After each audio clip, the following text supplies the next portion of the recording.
تفعلوا من خير يعلمه الله وتزودوا فإن خير الزاد التقوى واتقون يا أولي الألباب. صدق الله العظيم وصدق رسوله النبي الكريم ونحن على ذلك لمن الشاهدين والشاكرين. درود شکر. اللهم صل على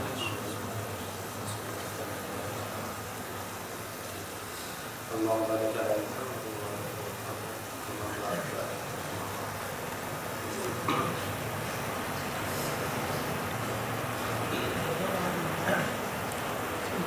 کل کے درس میں ہم نے حج کی فرضیت کا ذکر کیا تھا کہ حج کی فرضیت قرآن سے بھی ثابت ہے، احادیث کثیرہ سے بھی ثابت ہے اور اجماع امت سے بھی ثابت ہے. اگر آدمی صرف اپنی عقل سے بھی اس میں غور و فکر کرے تو عقل بھی یہ کہتی ہے کہ حج کرنا فرض اور واجب ہونا چاہیے صاحب استطاعت لوگوں پر. تو حج کی فرضیت کا ذکر کیا تھا اور کچھ حج کی تیاری کے سلسلہ میں باتیں آپ کے ساتھ ذکر کی تھی کہ حج کی تیاری میں آدمی کو سب سے پہلے اپنے عقائد کی اصلاح کرنی چاہیے. اس طرح کہ اگر عقیدہ درست نہ ہو تو کوئی بھی آدمی کا عمل قابل قبول نہیں. عقائد کی درستگی. دوسرے نمبر پر اپنی نیت کی اصلاح کہ نیت صرف یہ ہونی چاہیے کہ میں اللہ تعالیٰ کا عائد کردہ فریضہ محض اللہ کی رضا حاصل کرنے کے لیے ادا کرنے کے لیے جا رہا ہوں اور کوئی نمو و نمائش وغیرہ کچھ بھی مقصود نہیں ہونا چاہیے. اور تیسرا یہ کہ طریقہ وہ اختیار کرے جو نبی کریم صلی اللہ علیہ وسلم نے ہمارے سامنے بیان فرمایا. اسی غرض سے یہ کلاسیں بھی آپ کے سامنے کی جا رہی ہیں تاکہ حج کرنے کا جو مسنون طریقہ ہے وہ ہمیں معلوم ہو سکے. اس کے علاوہ تقوی اختیار کرے کہ اپنی نگاہ کی، اپنے کانوں کی، اپنے دل کی، اپنے دماغ کی ہر قسم کے گناہ اور معصیت سے حفاظت کرے. اور پانچویں چیز میں نے ذکر کی تھی توبہ کہ آدمی کو چاہیے کہ حج پر جب جانے کا ارادہ کر لے تو ہر قسم کے گناہ سے توبہ کر دے. صغائر تو اللہ ایسے معاف کر دیتے ہیں، کبیرہ گناہ سے بھی توبہ کرے. توبہ کی حقیقت یہ ہے کہ یا اللہ میرے اس گناہ کو معاف کر دیجئے، آئندہ میں کبھی بھی اس گناہ کے قریب نہیں جاؤں گا. تو آئندہ نہ کرنے کا پختہ عزم جب تک نہیں کرے گا توبہ کی تکمیل نہیں ہوتی. اور جو کسی کا کوئی حق یا لین دین کا وہ بالکل اپنے معاملات صاف کیے جائیں. کسی کو لڑائی جھگڑا ہے تو اس معاملے کی بھی صفائی کر کے جائیں. ورنہ ایسا نہ ہو کہ آدمی کے ذمہ بہت سارے اللہ کے حقوق بھی باقی ہیں، بندے حقوق باقی ہیں، آدمی نے ان سے توبہ نہیں کی اور حج کرنے کے لیے گیا تو حج کر کے واپس بھی آ جائے گا تو علامت ہے کہ یہ گناہ اس کے ذمہ پڑے رہ جائیں گے. اسے ہر قسم کے گناہ سے توبہ کر کے پھر یہاں سے آدمی رفتے سفر کر لے. اور سفر کی تیاری کے اندر یہ بھی ہے کہ دیکھو سفر جب آدمی اختیار کرتا ہے تو سفر کے لیے کسی کو اپنا رفیق بھی بناتا ہے. تو رفیق سفر کیسا ہونا چاہیے؟ دیکھیں جو آدمی آج کل گروپ ہوتے ہیں کہ کس گروپ کے ساتھ جائیں تو رفقائے سفر کیسے ہونے چاہیے؟ نیک ہوں، صالح، نیک ہوں، تقوی والے ہوں. اسی طرح ان کے اندر یہ بھی صلاحیت ہو کہ وہ دوسرے کی مدد بھی کر سکیں. اس طرح کہ آدمی جب لمبا سفر کرتا ہے تو آدمی کو کوئی نہ کوئی مشکلات کا سامنا بھی کرنا پڑتا ہے. تو مشکلات میں ایک دوسرے کا وہ ساتھ بھی دیں، ایک دوسرے کی ڈھارس اور ہمت بھی بندھائیں. کم ہمت قسم کے لوگ نہ ہوں بلکہ با ہمت لوگوں کے ساتھ جائیں اور مسائل حج سے بھی واقف ہیں. اگر ایسے افراد مل جائے جو حج کے مسائل سے واقف ہیں تو ان سے پھر بڑی مدد آدمی کو حاصل ہوتی رہتی ہے کہ جگہ جگہ پر آدمی کو جو مسائل جاننے کی ضرورت پیش آئے گی، احکام کو جاننے کی ضرورت پیش آئے گی، اگر ایسا کوئی رفیق سفر ساتھ ہوگا تو وہ موقع رہنمائی بھی کرتا جائے گا. اور رفیق سفر کے اندر اس بات کا بھی خیال کرنا چاہیے کہ اگر اجنبی آدمی ہو تو زیادہ بہتر ہے رشتہ داروں کی بنسبت. اس طرح کے رشتہ دار اگر ہوں گے ٹھیک ہے، رشتہ داروں میں محبت الفت زیادہ ہوتی ہے، لیکن لمبا سفر ہے، سفر کی مشکلات بھی ہوتی ہیں اور لمبے سفر میں مشکلات کی وجہ سے بعض اوقات آدمی میں چڑچڑاپن پیدا ہوتا ہے، لڑائی جھگڑے تک بھی نوبت آ جاتی ہے. اگر اجنبی آدمی ہوگا تو اس سے اپنا رستہ الگ کر لینا آسان ہے کیونکہ وہاں پر کوئی قطع رہنے والا مسئلہ نہیں ہے کہ ایک سفر کے ساتھی بنے تھے، کسی وجہ اور مجبوری کی وجہ سے اب اکٹھے نہیں چل سکتے، اسے کہہ دے بھئی اب آئندہ آپ الگ سفر کریں گے، ہم آپ سے الگ سفر کریں گے. تو اس سے آدمی اپنی راہ الگ کر سکتا ہے، یہ آسان ہے۔ لیکن اگر رشتہ دار ہوا تو اس سے اگر آدمی اپنی راہ الگ کرے گا تو یہ قطع رحمی کے زمرے میں آئے گا، جو بہت بڑا گناہ ہے۔ اس لیے آدمی کو دیکھ بھال کر کے ایسے رفقائے سفر تلاش کرنا چاہیے جو نیک بھی ہوں، صالح بھی ہوں، تقوی والے ہوں، مسائل حج سے واقف ہوں۔ بہتر ہے کہ جو کوئی پہلے عملی طور پر پہلے حج عمرہ کر چکا ہے، ایسا کوئی ساتھی ساتھ ہونا چاہیے۔ اس طرح کہ آدمی جتنا بھی پڑھ لے، یہ تھیوری جتنی بھی پڑھے، جب تک عملی طور پر آدمی اس کو کر نہیں لیتا، اس وقت تک آدمی کو حج عمرہ کرنے کا طریقہ صحیح معنی میں آتا نہیں۔ واقعات میں لکھا ہے کہ حضرت ملا علی قاری رحمہ اللہ بہت بڑے فقیہ بھی ہیں، محدث بھی ہیں، انہوں نے باقاعدہ ایک مستقل کتاب لکھی حج کے موضوع پر، حج کے مسائل کی بڑی تفصیلی کتاب ہے،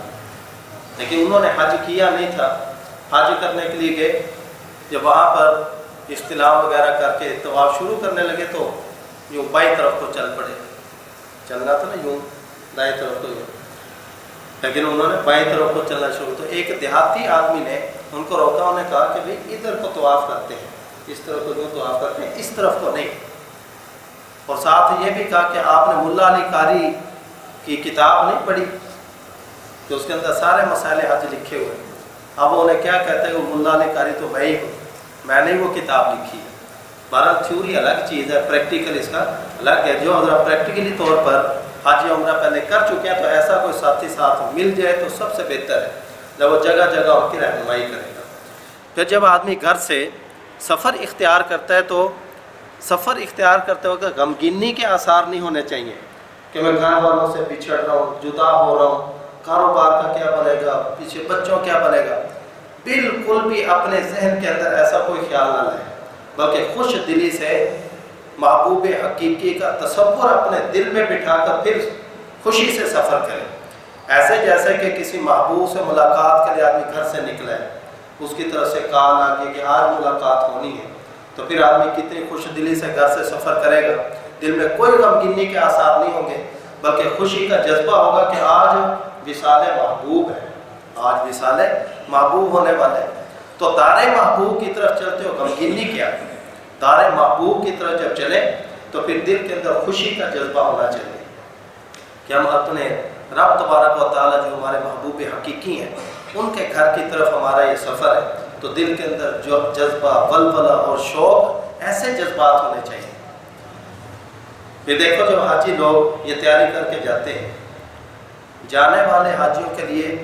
مستحب ہے، بہتر ہے کہ وہ از خود اپنے رشتہ داروں کو ملنے کے لیے ان کے گھروں میں جائیں، کوئی معافی تلافی ہے تو وہ بھی کر کے جائیں، اور پھر جب حج کر کے یہ واپس آئیں تو پھر مستحب ہے کہ جو رشتہ دار ہیں وہ اس کی ملاقات کے لیے جائیں۔ یعنی جب حاجی روانہ ہونے لگا ہے، رخصت ہونے لگا ہے، تو یہ اپنے رشتہ داروں سے ملے، ان سے ملاقاتیں کر کے معافی تلافی سال کو کہتے پھر چلے۔ پھر جب یہ حج کر کے واپس آئے گا، چونکہ گناہوں سے بالکل پاک ہو چکا ہے، اب اس کی دعائیں قبول ہو رہی ہیں، جب تک یہ اپنے گھر لوٹ نہیں آتا اس کا سفر حج برقرار ہے۔ اس لیے مستحب قرار دیا گیا کہ حاجی کے اپنے گھر میں داخل ہونے سے پہلے اس سے ملاقات کر کے اس سے دعا کی درخواست کی جائے، تو پھر رشتہ دار اس سے ملیں۔ چلو ایئرپورٹ پر نہیں مل سکے تو پھر گھر آ کر بھی ملاقات کریں، اس سے دعا کی درخواست کریں اور یہ ان کی ضیافت کریں۔ حضرت عبداللہ ابن عمر رضی اللہ تعالیٰ نے عمرہ کثرت سے کرتے، حج بھی ہر سال کرتے، اور کثرت سے روزہ رکھنے کا ان کا معمول تھا، کبھی روزہ نہیں چھوڑتے تھے، لیکن جب حج یا عمرے سے واپس آتے تو چند دن تک وہ روزہ نہیں رکھتے تھے۔ صرف کس وجہ سے کہ ملاقات والے آئیں گے، ملاقاتی آ رہے ہیں، ان کو تو آدمی پانی پلائے، جب خود منہ پر باندھ کے بیٹھا رہے تو وہ بھی مہمان بھی کھانے میں پینے کے اندر شرم محسوس کریں گے، تو ان کی رعایت کی وجہ سے چند دن خود بھی روزہ نہ رکھتے، نہ ان کو کھجور پانی، یہ وہاں کا خاص و خاص تحفہ ہے، آب زمزم وہ ان کو پیش کیا گیا۔ تو سفر کے آغاز میں آدمی کو خوش دلی کا مظاہرہ کرنا چاہیے، تنگ دلی کا مظاہرہ نہ ہو، غمگینی کے آثار آدمی پر طاری نہیں ہونے چاہیے۔ اس لیے میں نے کل بھی ذکر کیا تھا، یہ اصل میں سفر آخرت کا بھی نمونہ ہے، اور جس آدمی کو سفر آخرت پیش آ جائے اس کے بارے میں نبی کریم صلی اللہ علیہ وسلم فرمایا، من احب لقاء اللہ احب اللہ لقاءہ، من کرہ لقاء اللہ کرہ اللہ لقاءہ، جو اللہ کی ملاقات کو پسند کرتا ہے اللہ تعالیٰ بھی اس کی ملاقات کو پسند کرتے ہیں، اور جو اللہ کی ملاقات کو پسند نہیں کرتا اللہ بھی اس کی ملاقات کو پسند نہیں کرتے۔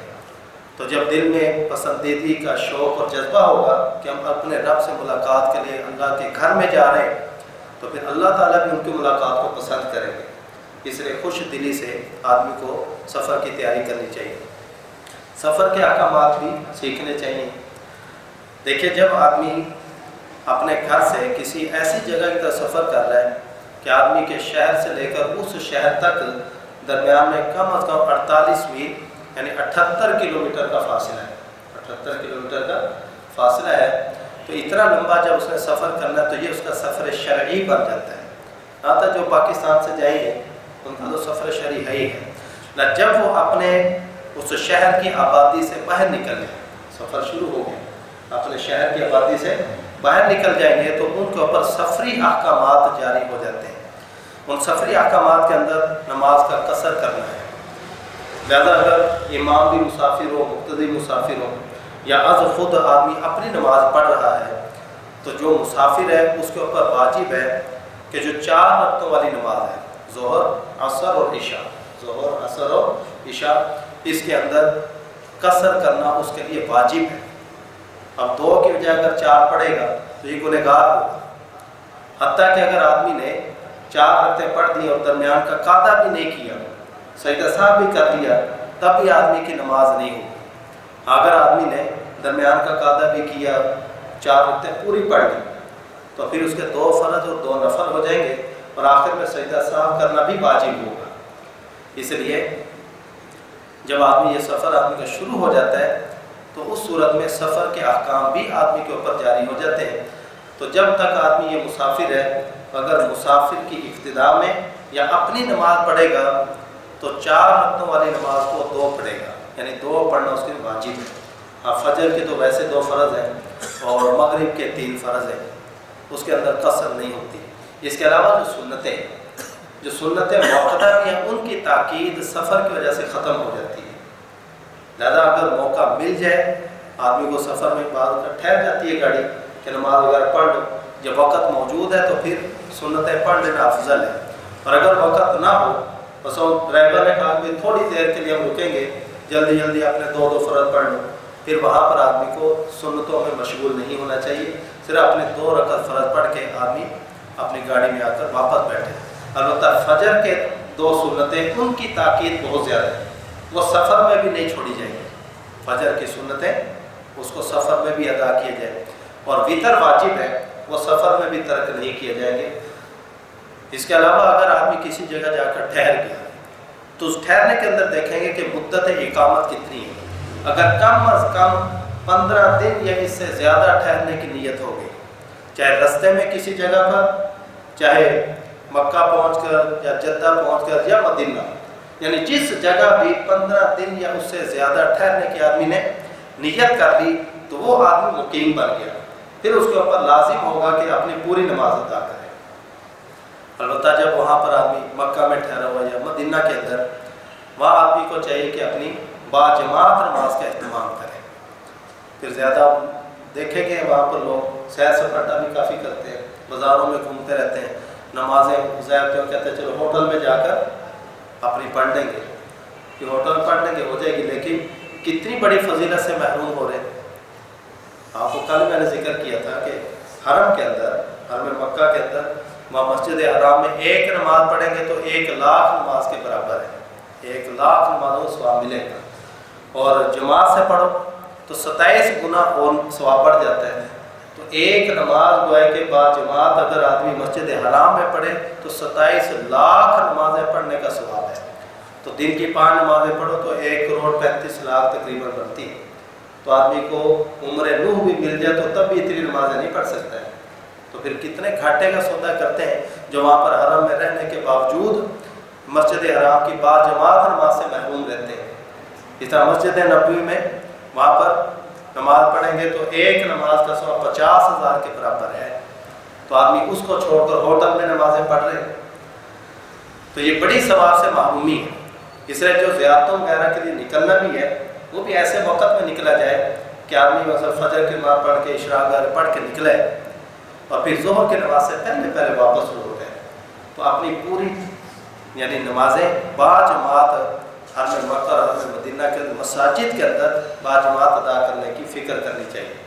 اس کے علاوہ کئی آدمی کو سفر میں ایسا موقع بن جاتا ہے جہاں پر صرف مسافرین ہی نماز کرا رہے یا اپنی نماز پڑھنے کا موقع ملا، اگر مسافر ہے تو 4 کی جگہ 2 رکعتیں پڑھے گا، اور اگر 15 دن یا اس سے زیادہ ٹھہرنے کی نیت کر چکا ہے تو پھر اس کے اوپر لازم ہے کہ اپنی پوری نماز ادا کرے۔ یہ بات میں سوال لکھ لیں سوال۔ تو جو مسافر کے جو احکامات ہیں ان کو آدمی اپنے ذہن کے اندر رکھے گا، اس کے حساب سے چلے۔ پھر یہاں پر آگے مسئلہ آتا ہے تیاری کا کہ اب احرام کس طرح سے باندھنا ہے، احرام کی تیاری کیا کرنی ہے۔ دیکھیے آدمی جو حج کرنے کے لیے آتے ہیں، حج کی ویسے 3 قسمیں ہیں، حج افراد بھی ہے یعنی صرف حج ہی کا احرام باندھا جائے، حج کیا جائے، عمرہ نہ کرے آدمی، یہ بھی کافی مشکل ہوتا ہے، لمبا احرام بن جاتا ہے۔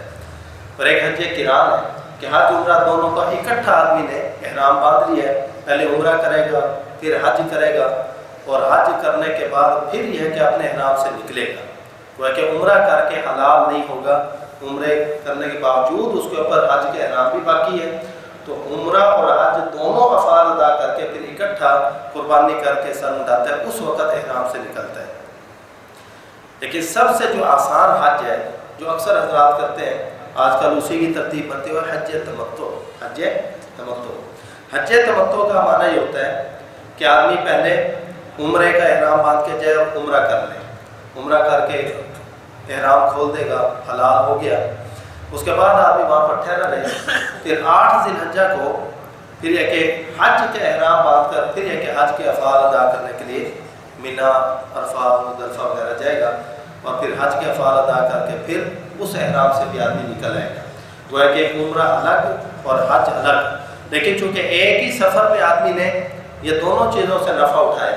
اسے اس کو حج تمتع کہتے ہیں۔ فمن تمتع بالعمرۃ الی الحج، کہ جس نے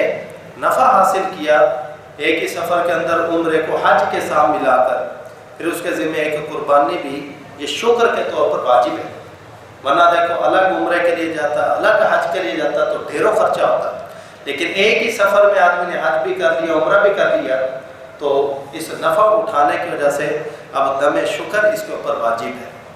تو اس کو حج تمتع کہتے ہیں۔ تو ہم اسی کی ترتیب انشاءاللہ یہ ذکر کریں گے۔ تو پہلے عمرہ کرنے کی جو ترتیب ہے وہ آپ کے سامنے ذکر کی جائے گی، کل انشاءاللہ حج کے جو 5 دن ہیں ان کی ترتیب وہ کل ذکر کریں گے۔ دیکھیے یہاں سے سفر کر کے آدمی ایئرپورٹ کے اوپر پہنچ گیا، اب وہاں بھی غسل خانے وغیرہ بنے ہوتے ہیں، لیکن وہاں جا کر اپنی صفائی ستھرائی کے اندر لگنا، وہاں اپنے غسل کرنا، اس کا بعض اوقات اتنا ٹائم بھی نہیں ہوتا، اور بعض کا رش کی وجہ سے وہاں پر آدمی کو اس کا موقع بھی نہیں ملتا۔ اس سے آدمی کو چاہیے کہ اپنے بغلوں کے بالوں کی صفائی، زیر ناف بالوں کی صفائی، اس طرح خط وغیرہ بنانا ہے، داڑھی مٹانے کا نہیں کہہ رہا صرف خط بنانا، بلکہ آدمی کو چاہیے جس طرح پیچھے ہے نا توبہ، یہ داڑھی منڈانے کے گناہ سے بھی سچی توبہ کر لیں،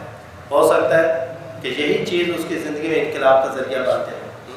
تو سچی توبہ کر لے کہ اب میں داڑھی نہیں منڈاؤں گا، یہ گناہ آئندہ میں نہیں کروں گا، تو داڑھی کو اسی وقت آدمی رکھنا شروع کر دے، اور اس کا خط وغیرہ بنوا سکتا ہے۔ اس طرح حجامت وغیرہ بنوانی ہے، وہ آدمی مطلب بعضوں کا ہوتا ہے کہ وہ ٹنڈ کرا کے رکھتے ہیں، ٹنڈ کرا لیں، یا چھوٹے بال برابر ہونے چاہیے سارے بال سر کے، تو بالوں کو چھوٹا کروا لیں، تو جو حجامت وغیرہ بنوانی وہ بھی بنوا لیں، زیر ناف بال وغیرہ زائد بال وہ بھی اتار لیں، مونچھوں کی لبوں کو تراش لیں، یعنی اتنا تراش کے رکھنا کہ ہونٹوں کے اوپر بال نہ آئیں، یہ آدمی کے اوپر لازم ہے۔ مونچھیں رکھ سکتا ہے لیکن مونچھوں کو اتنا بڑھانا کہ ہونٹوں کے اوپر بال آ جائیں یہ جائز نہیں، تو لبوں کو بھی تراش لے، اور پھر اچھے طریقے سے آدمی غسل کرے، غسل کرنے کے بعد بالوں کو تیل شیل لگانا ہو تیل بھی لگا لے، خوشبو بھی لگا سکتا ہے، بدن کے اوپر کوئی بھی خوشبو آدمی استعمال کرنا چاہے کر سکتا ہے، بعد میں بھی چاہے جب احرام شروع ہو جائے گا بعد میں بے شک خوشبو اس کے بدن سے پھوٹتی رہے، لیکن جو پہلے لگا رکھی ہے احرام کی نیت کرنے سے پہلے تو وہ خوشبو لگا لینا آدمی کے لیے جائز ہے، وہ اگر غسل کرے، بالوں کی صفائی کر لے، ناخن وغیرہ بھی اپنے کاٹ لے، بالوں کو لبوں کو تراش لے، غسل کر لے، اور خوشبو وغیرہ کا اور تیل کا آدمی اہتمام کر کے یا اپنے سارے جسم وغیرہ پر لگا سکتے ہیں۔ اس کے بعد پھر یہاں سے تو ابھی احرام کی نیت گھر سے نہیں کرنی، کیونکہ یہاں پر مشکلات پیش آ سکتی ہیں، سفری مشکلات ہیں، مثلا راستے میں کہیں ٹریفک جام ہو گئی یا کوئی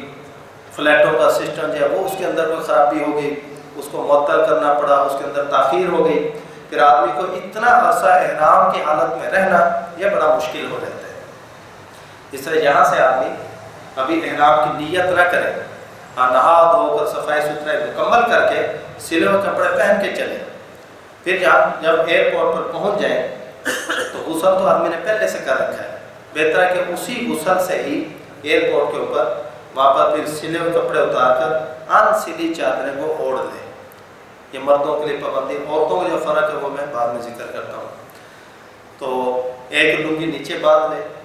اور ایک چادر آدمی اپنے اوپر اوڑھ لے۔ ابھی آدمی نے احرام کی نیت نہیں کی، صرف یہ 2 چادریں آدمی نے اوڑھنی ہیں اور سر کو ڈھانپ کے پھر 2 رکعت نماز نفل یہ احرام کی نیت سے پڑھے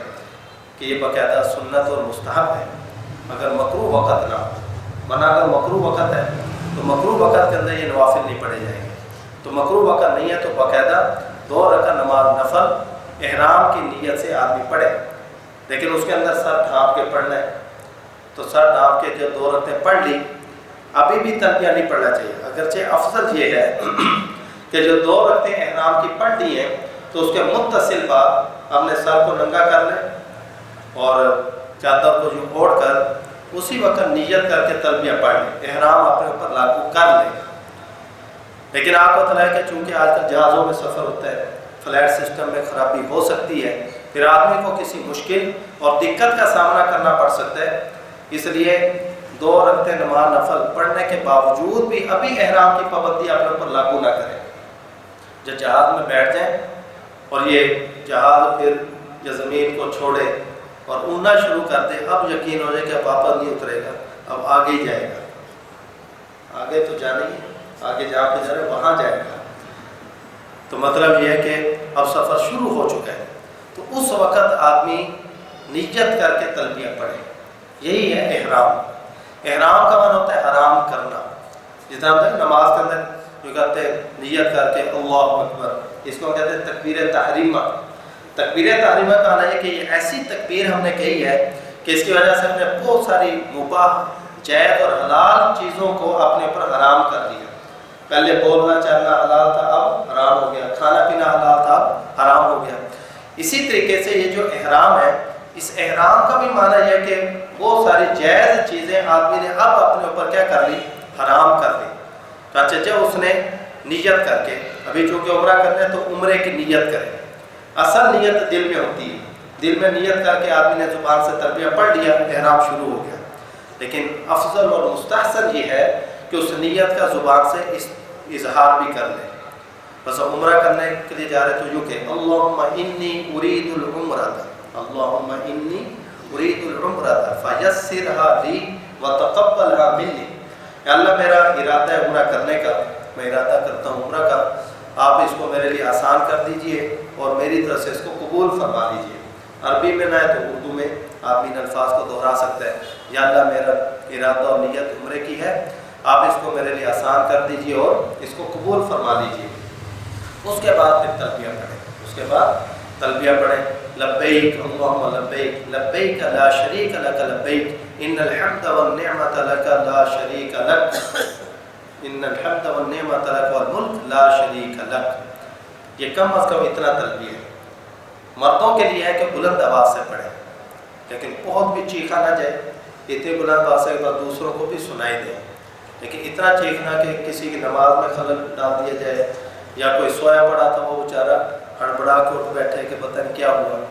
اس کی نیند خراب کر دی جائے، یہ جائز نہیں۔ ہاں کچھ تھوڑی بلند آواز سے کہ دوسروں کو بھی سنائی دے۔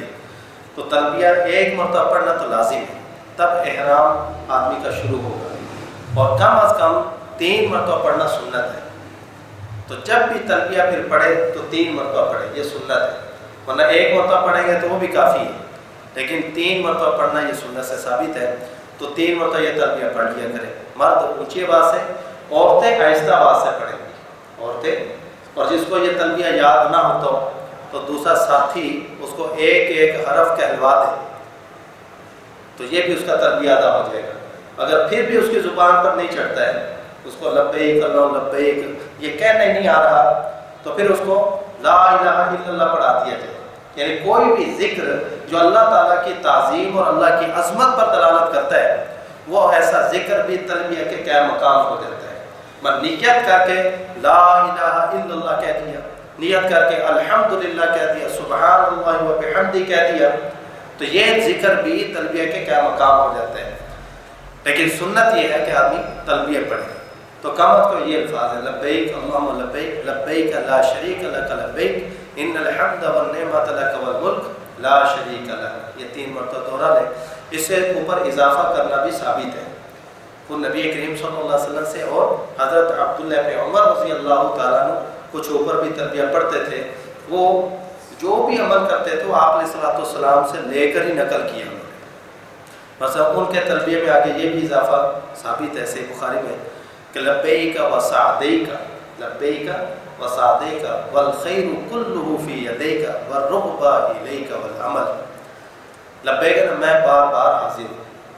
سعدیک کہ اللہ میں آپ کی خدمت کرنے کے لیے بار بار حاضر ہوں، پیش ہوں، والخیر کلہ فی یدیک سب بھلائیاں اللہ آپ کے ہاتھ میں ہیں،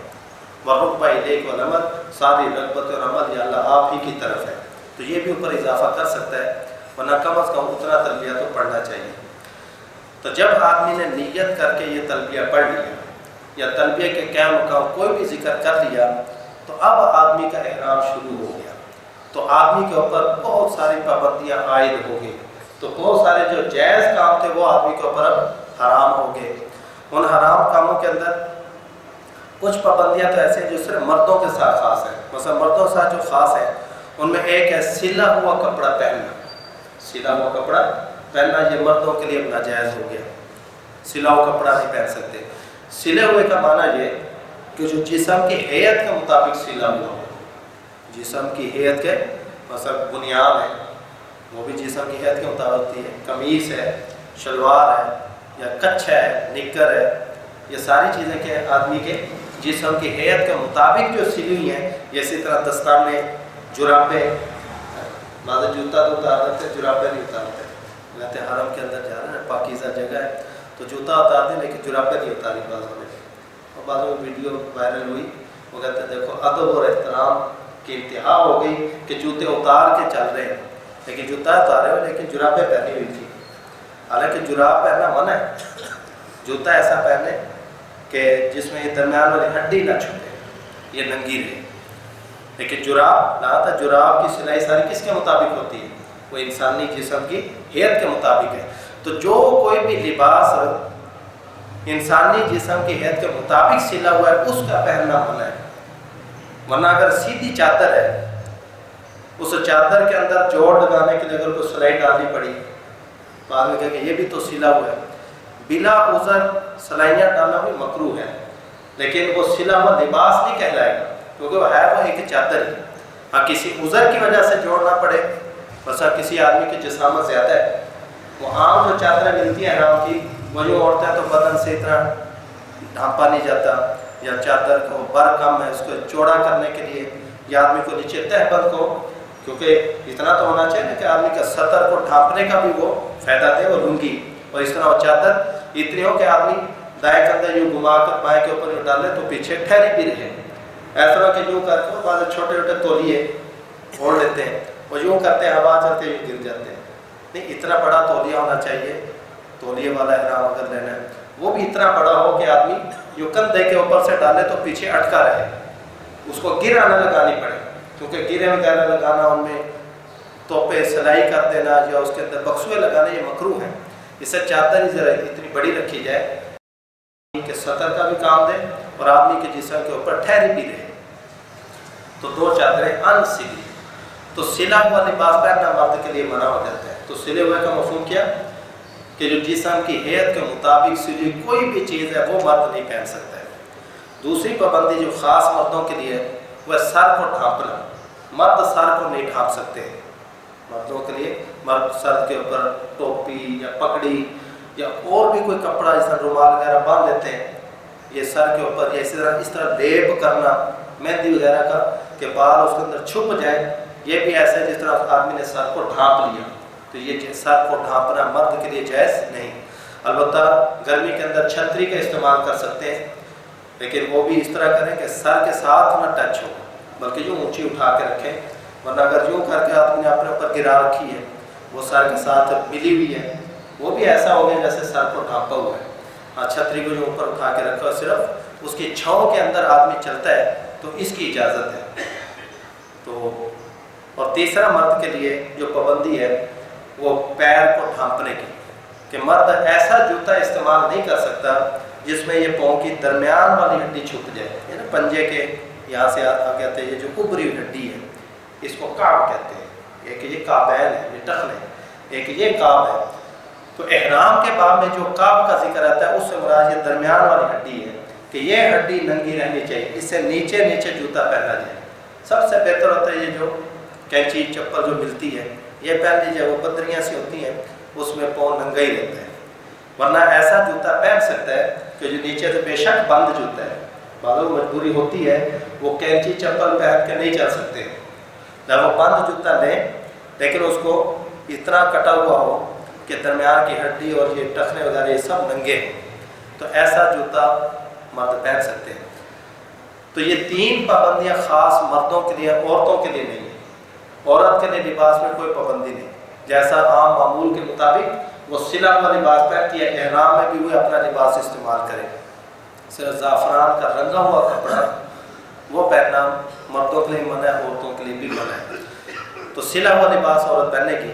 عورت کے احرام کی پابندی سے اس کے چہرے کے ساتھ ہے۔ ایک حدیث میں آتا ہے کہ نبی کریم صلی اللہ علیہ وسلم نے فرمایا احرام المرأۃ فی وجہہا، کہ عورت کا احرام اس کے چہرے میں ہے، عورت کا احرام اس کے چہرے میں ہے، یعنی چہرے سے متصل کپڑا نہیں ملائے گی۔ اب پردے کا بھی اہتمام کرنا ہے اور چہرے کے ساتھ کپڑا بھی نہیں لگانا ہے، تو اس کی آسان صورت یہ ہوتی ہے کہ یہاں پر کوئی چھجے دار کوئی ٹوپی پہن کے اس کے آگے سے کپڑا لٹکایا جائے، چانچے جو باقاعدہ بنے بنائے احرام ملتے ہیں نا عورتوں کے اسپیشل، ان کے آگے یوں جالی سی ہوتی ہے تو آگے سے یوں کپڑا لٹک جاتا ہے، جالی چہرے کے ساتھ کپڑے کو ٹچ نہیں ہونے دیتی۔ پردے کا بھی اہتمام ہو گیا اور احرام کی پابندی کا بھی لحاظ ہو گیا۔ حضرت عائشہ رضی اللہ تعالیٰ فرماتے ہیں کہ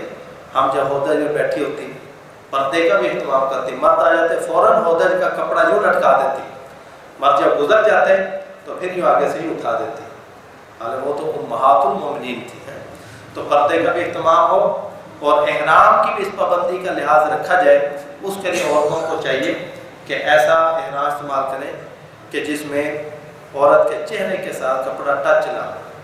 وہ بنا بنایا مل جاتا ہے اس کو استعمال کر لیا جائے۔ اب عورت کا باقی سارا جسم جو ہے یہ سطر میں داخل ہے، ہتھیلیوں اور پیروں کے علاوہ، ہتھیلیوں اور پیروں کے علاوہ باقی سارا جسم سطر میں داخل ہے، اس کو ڈھانپ کے رکھنا ضروری ہے۔ جیسے ہوا وغیرہ چلے، اگر صرف جو چادر اوڑھ رکھی ہے تو ہوا چلنے سے یا رش میں کہیں چادر اٹک جائے اور کھنچ جائے تو سطر کے کھلنے کا اندیشہ ہے۔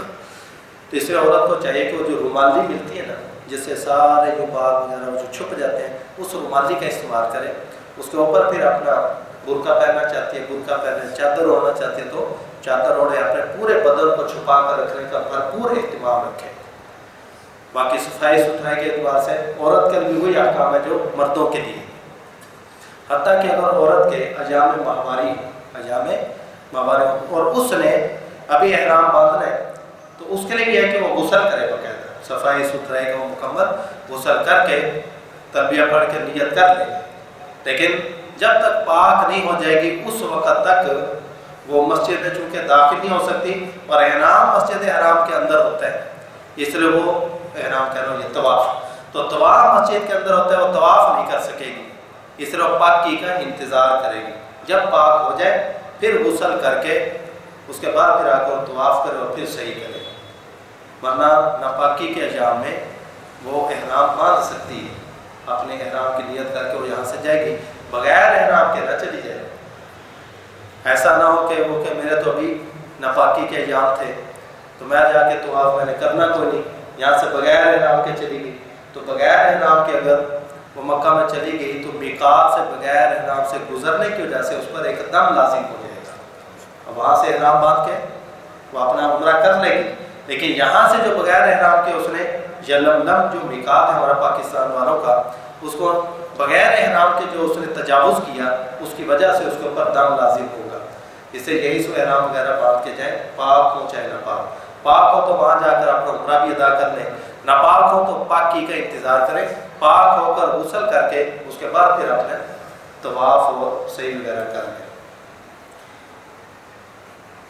تو یہ سلا ہوا لباس یہ عورت کے لیے اس میں کوئی پابندی نہیں. اسی طرح ہتھیلیوں کے اوپر ہاتھوں پر اگر دستانے پہننا چاہے وہ بھی پہن سکتی ہے. جرابیں اگر پہننا چاہے، بند جوتی پہننا چاہے، عورت کے لیے اس میں کوئی پابندی نہیں. البتہ افضل ہے کہ عورت دستانے وغیرہ کا استعمال نہ کرے،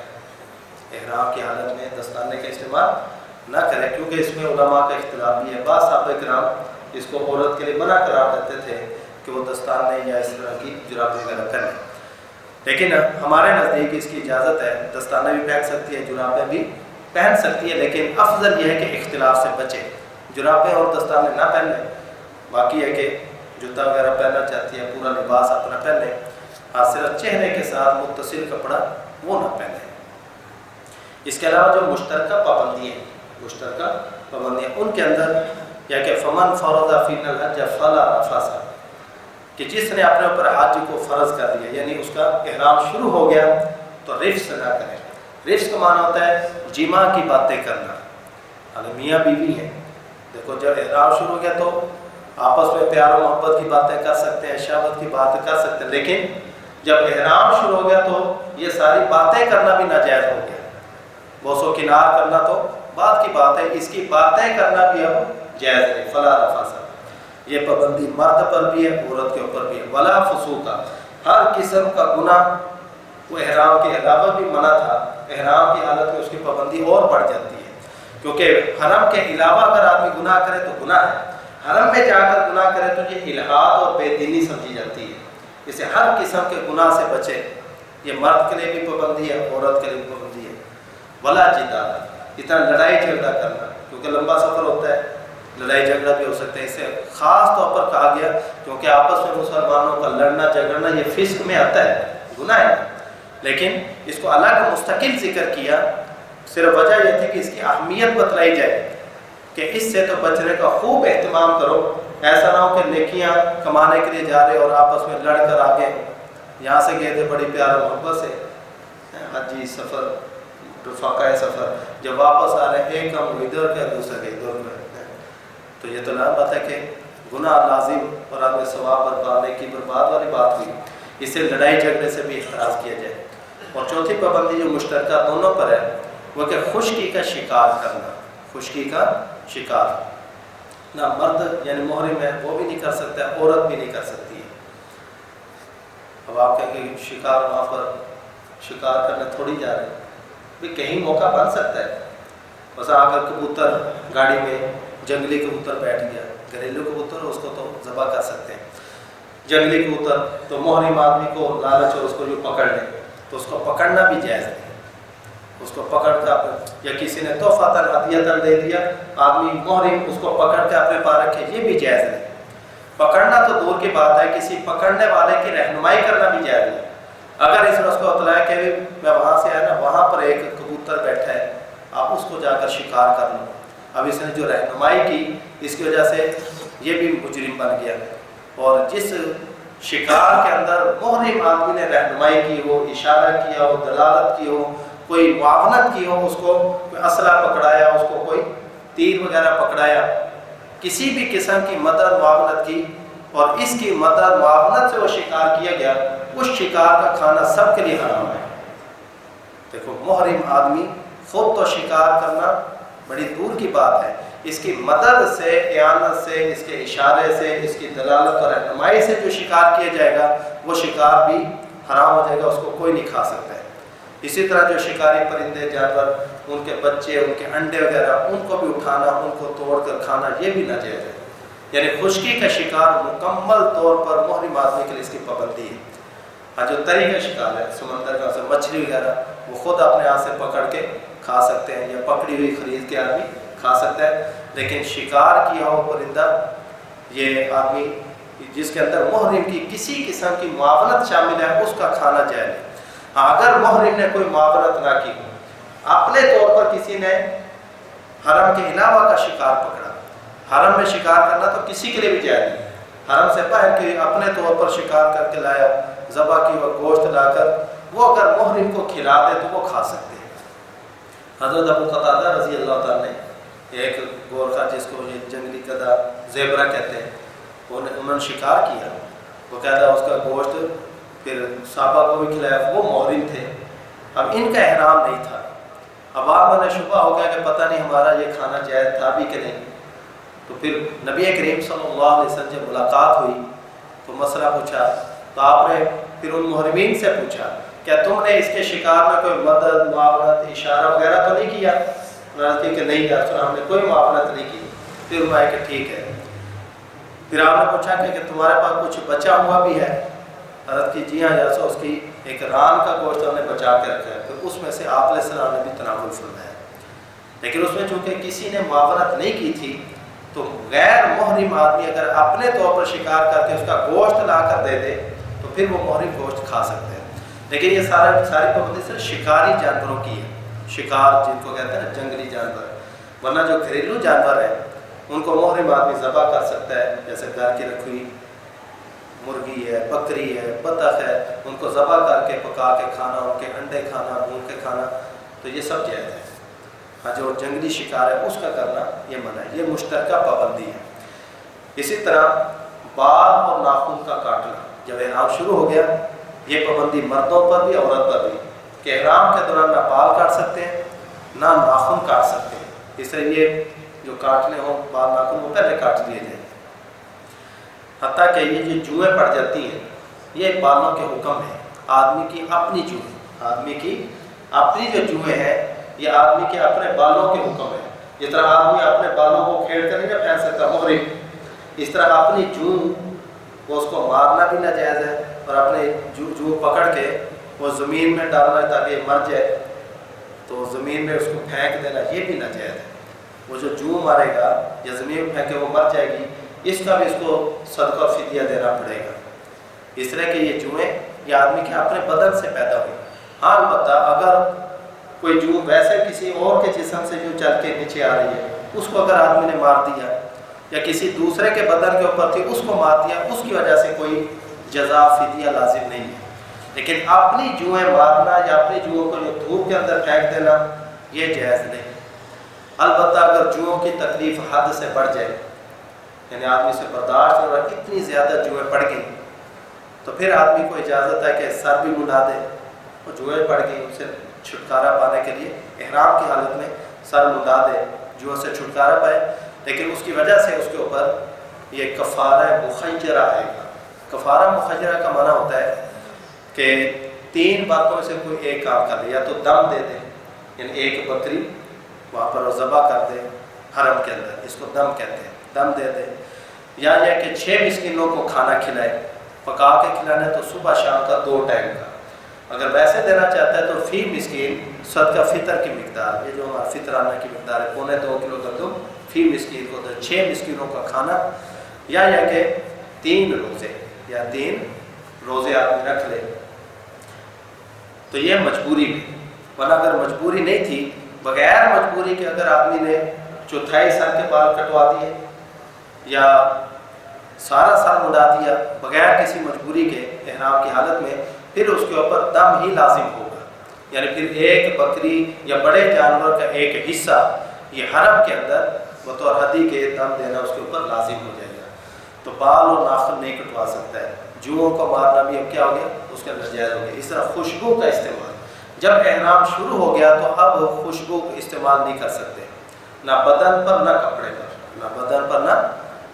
دیکھو احرام شروع ہونے سے پہلے تو خوشبو لگائی جا سکتی ہے، بدن پر تو ہر قسم کی خوشبو لگا سکتے ہیں، چاہے بعد میں اس کا جسم بھی نظر آئے، چمک وغیرہ اس کی نظر آ رہی ہے، تیل وغیرہ خوشبو والا لگا لیتے ہیں۔ اور کپڑے کے اوپر احرام سے پہلے احرام کی چادر ایسی خوشبو لگا سکتا ہے جس کا اثر تو ہو، یعنی خوشبو آ رہی ہے لیکن اس کا جسم اور جرم نظر نہ آئے، ورنہ اگر احرام کے کپڑے کے اوپر ایسی خوشبو لگی ہوگی جو باقاعدہ دکھتی ہے، نظر آتی ہے کہ باقاعدہ اس کا کیا وہ جسم ہے اور جرم ہے، تو ایسی خوشبو کپڑے کے اوپر استعمال کرنا جائز نہیں، بدن پر جائز ہے۔ بہرحال جب احرام شروع ہو جاتا ہے پھر کسی بھی قسم کی خوشبو وہ بدن یا کپڑے کے اوپر لگانا مرد یا عورت دونوں کے لیے ناجائز ہے۔ باقی لگائے نہ سونگے، اگر سونگنا مکروہ ہے، سونگنا مکروہ ہے، یا سونگنے کی غرض سے خوشبو والی دکان میں جا کے بیٹھ جانا کہ چلو کچھ دیر تو خوشبوئیں آتی رہیں گی، تو اس طرح خوشبو کی غرض سے وہاں بیٹھا یہ بھی مکروہ ہے۔ لیکن اگر ایسی کوئی غرض نہیں تھی، ویسے جا رہے ہیں اور دکان میں خوشبو آ رہی ہے، کسی اور نے خوشبو لگائی تھی، وہ خوشبو آدمی کی ناک پہ پہنچی، اس میں کوئی کراہت نہیں، کیونکہ یہ غیر اختیاری طور پر ہے، اپنے اختیار سے گویا کہ خوشبو کو سونگنا بنا ہے۔ وہ خوشبو والی کوئی بھی چیز استعمال کرنا ناجائز ہے، خوشبو والا صابن، اسے ہاتھ منہ دھونا یہ بھی ناجائز ہے، حتیٰ کہ اگر پورے عضو کے اوپر آدمی نے خوشبو والی کوئی چیز استعمال کی، خوشبو والے صابن سے دھویا، جو سونگا خوشبو آ رہی ہے یا خوشبو لگا دی ہے اس پہ قابل دونوں ہاتھوں پر، تو آدمی پر ایک دم لازم ہے، یعنی پوری ایک بکری۔ اسی طرح جو چہرہ ڈھانپنے والی بات ہے عورت کے لیے، اور سر ڈھانپنا مرد کے لیے، تو سر اور چہرہ دونوں نہیں ڈھانپ سکتا ہے۔ یہ اگر آدمی نے ڈھانپ کے رکھا ایک دن اور رات، دن یا رات، یعنی 12 گھنٹے اگر آدمی ڈھانپے رکھے سر کو یا چہرے کو، تو اس کے اوپر بھی ایک دم لازم آتا ہے۔ اگر اس سے کم ڈھانپا ہے تو اس صورت میں صرف صدقہ آئے گا، وہ صدقہ فطر کی جو مقدار ہے۔ اور عورت نے بھی اگر چہرے کو جو ڈھانپ کے رکھا جسم سے متصل کپڑا لگا کے، اس کا بھی ہے کہ اگر ایک دن یا رات ڈھانپ کے رکھا تو اس کے اوپر بھی دم لازم ہوگا، اس سے کم ہے تو صدقہ لازم آئے گا۔ اور اگر ویسے یوں پردہ اس نے کیا ہوا تھا، اہتمام کیا کہ چہرے سے کپڑا نہ لگے، لیکن ہوا وغیرہ چلنے سے یوں چہرے سے کپڑا لگتا رہا، وہ یعنی چھجا وغیرہ استعمال اس نے نہیں کیا تو چہرے سے کپڑا ٹچ کرتا رہا، یا اسی طرح مرد تھا اس نے یہ منہ صاف کرنے کے لیے کپڑے کا استعمال کیا تو چہرہ اس سے بھی کیا وہ ڈھانپا گیا، تو یہ جو تھوڑی دیر کے لیے ڈھانپ رہا ہے اس کے لیے بھی کچھ نہ کچھ صدقہ کرے، بلکہ اناج کی ایک مٹھی صدقہ کر دے، کھجوروں کی ایک مٹھی صدقہ کر دے، یا وہاں پر حکومت کی طرف سے بھی کوٹھے سے بنے گول گول سے، ان کے اندر افراد بیٹھے ہوتے ہیں، وہ حکومتی افراد ہیں کہ اگر آدمی سے کوئی اس طرح کی جنایت سرزد ہو جائے، دم دینا ہے یا آدمی نے صدقہ دینا ہے، تو پھر یہ کہ ان افراد کے پاس جا کر انہیں بتلا دیا جائے کہ میں ایک صدقہ دینا چاہتا ہوں، وہ اس کی پھر رقم بتلا دیتے ہیں، اتنی رقم ان کو جمع کروا دی جائے، وہ دم کی رقم بھی جمع کر دیتے ہیں، صدقے کی رقم بھی جمع کرتے ہیں، پھر ان کی ذمہ داری ہے کہ آگے اس کو مصرف تک پہنچائے، آدمی بری ذمہ ہو جائے گا، تو وہاں پر آدمی اتنی رقم جمع کروا دے۔ اسی طرح سے جو میں نے کہا بال کاٹنا، اس طرح بالوں کو توڑنا، اس میں اتنی احتیاط لازم ہے کہ اگر آدمی کو خارش ہو رہی نا تو اتنی زور سے کھجانا کہ بال جو ٹوٹیں یہ بھی جائز نہیں، تو جو بال ٹوٹیں گے ان کا بھی صدقہ دینا پڑے گا۔ یا اسی طرح جب آدمی وضو کرتا ہے تو داڑھی کا خلال بڑے نرم طریقے سے کرے، جیسے ہم یہاں کرتے ہیں نا اس طرح نہیں، بلکہ نرمی سے پانی ڈال کر یہ خلال کر لے تاکہ بال نہ ٹوٹے، اگر اس کے باوجود بال ٹوٹتے ہیں تو پھر اس کا کچھ نہ کچھ صدقہ آدمی دے دے۔ کنگھی نہیں کرنی چاہیے، کیونکہ کنگھی جب کریں گے بالوں میں یا داڑھی کے اندر تو اس میں ضرور کوئی نہ کوئی بال ٹوٹیں گے، اس لیے احرام کی حالت میں آدمی کو چاہیے کہ کنگھی نہ کرے، یا کنگھی شنگھی احرام سے پہلے تیل شیل لگا کر کنگھی وغیرہ اس وقت کر لیں، لیکن جب احرام شروع ہو گیا تو پھر سر کے بالوں میں یا اسی طرح داڑھی کے بالوں میں آدمی کنگھی نہ کرے۔ بہرحال ان احرام کی پابندیوں کا لحاظ رکھا جائے، تو یہ مشترکہ پابندیاں مردوں پر بھی عورتوں کے اوپر بھی، اور خاص جو کچھ پابندیاں تھیں مردوں کی وہاں نے ذکر کر دی کہ مرد کے لیے سر کا ڈھانپنا، اسی طرح سلا ہوا لباس پہننا، یا اسی طرح ایسا جوتا استعمال کرنا جس میں یہ پاؤں کی درمیان کی ہڈی چھپ جائے، یہ مردوں کے لیے منع ہے۔ تو احرام جب آدمی نے باندھ لیا تو اب آدمی کا سفر شروع ہو گیا، جہاز اتر گیا، اب یہاں سے کچھ فلائٹیں ہوں گی جو جدہ جائیں گی اور انہوں نے پھر وہاں سے مکہ جانا ہے، یعنی وہ پہلے عمرہ کریں گے جا کر، وہ تو اپنا یہیں سے احرام یعنی جہاز کے اندر سے باندھ لیں۔ لیکن جو فلائٹیں جدہ نہیں، بلکہ ان کی ترتیب بنی ہے کہ انہیں پہلے مدینہ منورہ لے کے جائیں گے، وہ احرام نہ باندھیں کیونکہ انہوں نے میقات سے نہیں گزرنا ہے۔ میقات سے اگر گزرے گا بھی جہاز تو تب بھی وہ حرم کے اندر داخل نہیں ہوگی، وہ میقات کے اندر جو داخل نہیں ہوتے وہ باہری بار جو گزر جائیں گے تو سیدھا مدینہ۔ تو جن کی پہلی فلائٹ مدینہ کی ہے تو مدینہ جائیں تو بغیر احرام کے جائیں، مدینہ کے اندر وہاں پر رہیں، پھر وہاں سے جب سفر شروع کریں گے تو ذوالحلیفہ مقام سے وہاں سے پھر عمرے کا احرام باندھ کے آتے ہیں۔ لیکن جن کی پہلی فلائٹیں ابتدائی دنوں کی وہ سیدھے جاتے ہیں چونکہ مکہ کے اندر، تو وہ اپنا یہیں سے احرام کا اہتمام کر کے جائیں، پھر جدہ اتر کے وہاں پر اپنی میرے آپ کو نمازوں کا اہتمام ضرور کیا جائے، نمازوں میں کوئی چھوٹ نہیں، ورنہ یہ کوئی عقل مندی نہ ہوگی کہ آدمی ایک فریضے کو ادا کرنے کی خاطر دن کے 5 فرائض کو ضائع کر دے۔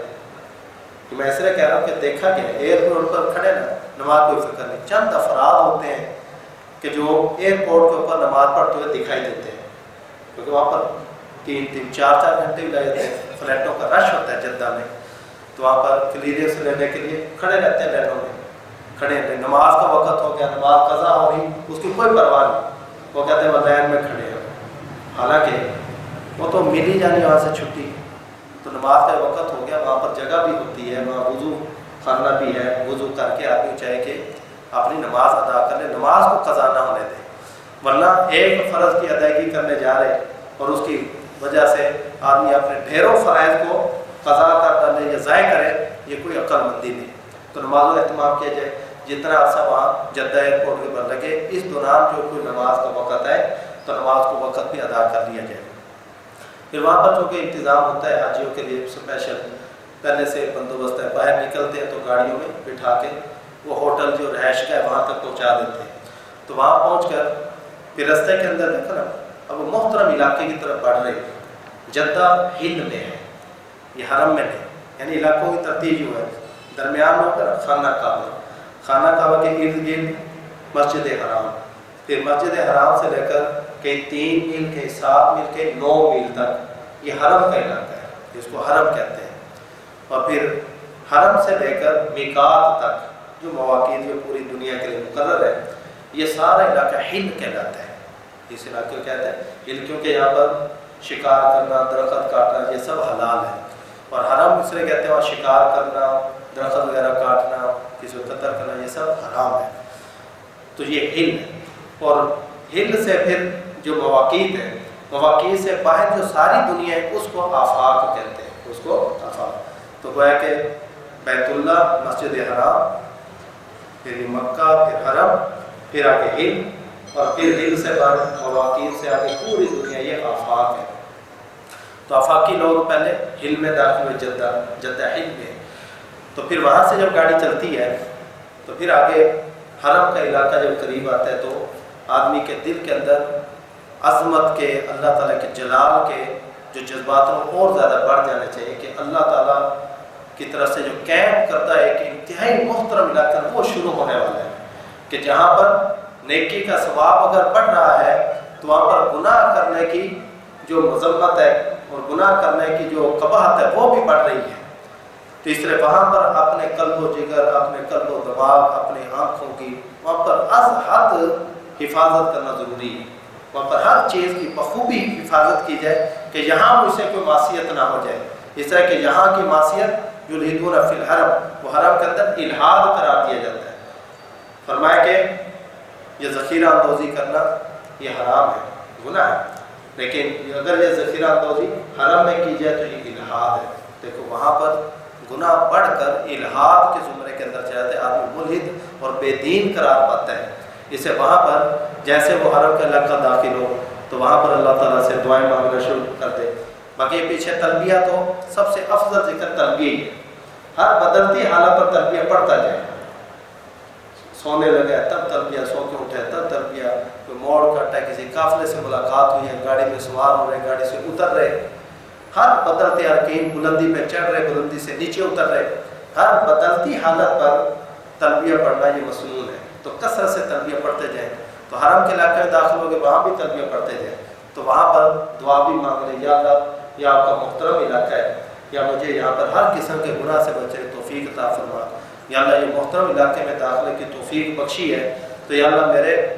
جسم کو یا اللہ جہنم کے اوپر بھی حرام کر دیجیے. تو دعاؤں کا اہتمام کرتے ہوئے آگے بڑھے اور پھر یہ سامان وغیرہ رکھ کر سب سے پہلی فرصت کے اندر پہلا کام یہ کرنا ہے کہ عمرے کی ادائیگی ہو، تاکہ یہ جو احرام کی پابندیاں ہیں یہ آدمی سے جلد از جلد ختم ہو، تاکہ کوئی احرام کی پابندی کی خلاف ورزی ہو کر کوئی جنایت نہ کر بیٹھے. اس لیے سامان رکھ کر پھر یہ کہ آپ باوضو ہو کر مسجد حرام کی طرف آ جائیں. تلبیہ پڑھتے ہیں. مسجد حرام میں داخل ہونے کے وہی آداب ہیں جو عام مساجد کے کہ دائیں کو اندر رکھیں اور دعا پڑھیں بسم اللہ والصلاۃ والسلام علی رسول اللہ اللہم اغفر لی ذنوبی وافتح لی ابواب رحمتک. یہ پوری دعا ہے، ورنہ اللہم افتح لی ابواب رحمتک یہ مختصر دعا یہ بھی پڑھ سکتے ہیں. تو یہ دعا پڑھ کے داخل ہو، پھر صحن سے اندر آ جائیں گے تو برآمدوں میں داخل ہوتے جائیں گے. پھر برآمدہ داخل ہوتے ہوتے پھر جب بیت اللہ پر نگاہ پڑے، بیت اللہ پر جب نگاہ پڑے تو وہاں پر جو دعا مانگی جائے وہ قبول ہوتی ہے. اور وہاں اتنا وقت ہوتا نہیں کہ آدمی لمبی دعائیں مانگنے شروع ہو جائے، کیونکہ مجمع پیچھے سے چل رہا ہوتا ہے، وہاں پر آدمی رک ہی نہیں سکتا ہے، رکے گا تو دھکا لگے گا. اسے چلتے چلتے وہاں پر بات کرتے بغیر ہاتھ اٹھائے، ورنہ بار باتوں میں ہاتھ اٹھانے کا بھی ذکر ہے، ہاتھ اٹھا کے بھی دعا مانگ سکتا ہے. اس میں ایک جامع دعا یہ بھی مانگ لے، یا اللہ میں آئندہ جتنی بھی دعائیں اپنے عمرے کے دوران حج کے دوران مانگوں گا یا اللہ میری ساری دعاؤں کو قبول کر لینا، کیونکہ آگے موقع دعائیں مانگنے کا آدمی کو یعنی توفیق ملتی رہے گی. تو ان کی قبولیت کی دعا آدمی یہاں پر کر لے کہ اللہ میں جتنی بھی دعائیں اس سفر میں جہاں کہیں مانگوں یا اللہ میری ساری دعاؤں کو قبول کر لینا. تو یہ دعا مانگ لیں. پھر آگے بڑھے، پھر جب چلتے چلتے پھر سیڑھیاں اتر کے پھر مطاف کے اندر آتے ہیں. مطاف طواف کرنے کی جگہ، یہ سب مسجد کا حصہ ہے. طواف کرنے کی جگہ میں آگے ابھی بھی تلبیہ آدمی کا ختم نہیں ہوا، تلبیہ پڑھتا ہے. پھر جس وقت آدمی ہے بیت اللہ کے پاس آ جائے گا اور طواف شروع کرنے لگے اس وقت تلبیہ ختم. تو عمرہ کرنے والے کا تلبیہ کہاں تک ہے؟ بیت اللہ تک پہنچنے تک. بس اسی کو آپ یہ اس نے کھڑا کیا تھا تاکہ سمجھانے میں آسانی رہے. بس اس کے 4 کنارے ہیں تو یہ اسی ترتیب رکھا، یہ مشرق، مغرب اور شمال، یہ جنوب. اس طرف حتیم ہے یعنی شمال کی طرف یہ حتیم ہے. یہ جو مشرق کی جانب ہے یہاں پر یہ دروازہ لگا ہوا، اس کنارے میں حجر اسود ہے. یہ جو مشرق کا جنوبی کنارہ، مشرق کی جانب جنوبی کنارہ، اس میں حجر اسود ہے. تو اس کنارے کی حسیر میں اس طرف ٹیوب لگی ہوئی ہے تو وہاں سے آدمی اس کی سیدھ نکال سکتا ہے. تو اس کنارے سے ذرا اس طرف کھڑے ہو، یعنی یہ کنارہ ہے، اس کنارے کے یہاں حجر اسود لگا ہوا ہے. حجر اسود کی بائیں طرف یوں کھڑا ہو کہ آدمی کا کندھا یہ حجر اسود کی سیدھ میں آ جائے. خود پورا وجود نہیں بلکہ صرف کندھا حجر اسود کی سیدھ میں ہو، باقی وجود حجر اسود سے بائیں طرف ہو. یہاں کھڑے ہو کر آدمی نیت کر لے، یہاں پر کھڑے ہو کر نیت کی جائے گی. نیت یہ کرنے کہ اللہم انی ارید الطواف فیسر لی وتقبل منی. اللہ میں طواف کی ارادہ کر رہا ہوں، اس طواف کو میرے لیے آسان کر دیجئے اور اس کو میری طرف سے قبول کر دیجئے. دل میں نیت کرنی وہی کافی ہو جاتی ہے. تو نیت کرنی. اب چونکہ یہ جو طواف ہے یہ عمرے کا، اس کے بعد صحیح بھی ہو. اب وہ طواف کے جس کے بعد صحیح بھی ہے اس کے اندر 2 مستقل سنتیں، اجتباء اور رمل. اجتباء کا معنی ہوتا ہے کہ وہ جو احرام کی چادر ہے اس کو دائیں کندھا ننگا کر لیا جائے، دائیں کندھے نیچے سے نکال کر جو بائیں کندھے کے اوپر ڈالی جائے، یعنی بائیں کندھے کے نیچے بغل سے آگے گا تو دائیں کندھے کے اوپر، تو دائیں کندھا یہ ننگا ہو گیا. اس کو کہتے ہیں اجتباء. الف ضاد طواف یعنی دوئیں اور با اور عین کے ساتھ اجتباء. تو اجتباء اس طواف کے 7 چکروں میں سنت ہے جس طواف کے بعد صحیح کرنی ہے. کیونکہ یہ طواف عمرہ ہے اس کے بعد صحیح بھی ہونی ہے، اسے یہاں پر اس طرف کھڑے ہو کر یہ اجتباء کرنا ہے اور یہاں پر نیت بھی کر لیں. نیت کر کے پھر عین حجر اسود کے سامنے آ جائے. دیکھو ابھی تو تھوڑا بائیں طرف کھڑے تھے، پھر عین اس کی سیڑھ میں کھڑا ہو کر اب کرنا ہے استقبال، یعنی حجر اسود ہے استقبال بالکل اس طرح کیا ہے جس طرح ہم نماز کے اندر تکبیر تحریمہ کا ہوتا ہے، جو ہاتھ اٹھاتے ہیں یہ کانوں تک ہاتھ اٹھا کر بسم اللہ اللہ اکبر لا الہ الا اللہ وللہ الحمد والصلاۃ والسلام علی رسول اللہ، یہ پوری پڑھ لیں۔ یہ تو اتنا بھی کافی ہے، اگر بسم اللہ اللہ اکبر، بسم اللہ اللہ اکبر کہہ لیا تو یہ استقبال ہو گیا۔ یہ صرف طواف کے شروع میں ایک ہی مرتبہ ہوگا استقبال، یعنی کانوں تک ہاتھ اٹھا کر بسم اللہ اللہ اکبر لا الہ الا اللہ وللہ الحمد والصلاۃ والسلام علی رسول اللہ، استقبال ہو گیا۔ اس کے بعد پھر استلام ہے۔ استقبال صرف شروع میں ایک مرتبہ ہے، اور استلام یہ ہر چکر کے شروع میں بھی کرنا ہے، اور پھر جب 7 چکر مکمل ہوں گے تو 8ویں مرتبہ پھر استلام کرنا ہے۔ استلام ہوتا ہے حجر اسود کا، حجر اسود کو یوں ہاتھ سے چھو کر یوں چوم لینا یا یوں خود چومے، لیکن تو وہاں لگی ہوتی ہے خوشبو۔ حالت احرام میں آدمی حجر اسود کو یا بیت اللہ کے کسی جگہ کو، کسی حصے کو ہاتھ نہیں لگا سکتا ہے، کیونکہ بیت اللہ کے تمام حصوں پر بڑی اعلیٰ درجے کی تیز خوشبو استعمال کی جاتی ہے۔ وہ ہماری طرح تھوڑی تھوڑی بھی لگاتے ہیں اور یوں ہاتھ پہ گرا کر یوں مارتے ہیں جیسے مالش ہو رہی بیت اللہ کی۔ اگر آپ نے دیکھی ہو ویڈیو، یوں ڈھیروں خوشبو ہوتی ہے ان کے پاس، عود کی خوشبو بڑی قیمتی، اور یوں گرا کے یوں مارتے ہیں۔ اب اگر آدمی جا کر یوں ہاتھوں کو لگائے گا تو ساری خوشبو آدمی کے ہاتھ پہ لگ جائے، اور یہ اتنی مہنگی لگے گی کہ ایک بکرا قربان کرنا پڑے گا، تو اس لیے وہاں پر ہاتھ نہ لگائے کیونکہ بڑی مہنگی خوشبو لگی ہوئی ہے اور آپ کو بڑی مہنگی پڑ جائے گی۔ اس لیے جب تک احرام کی حالت میں تو اس کو بیت اللہ کے کسی حصے کو چھوا نہ جائے، بلکہ دور سے ہی یہ تصور کر کے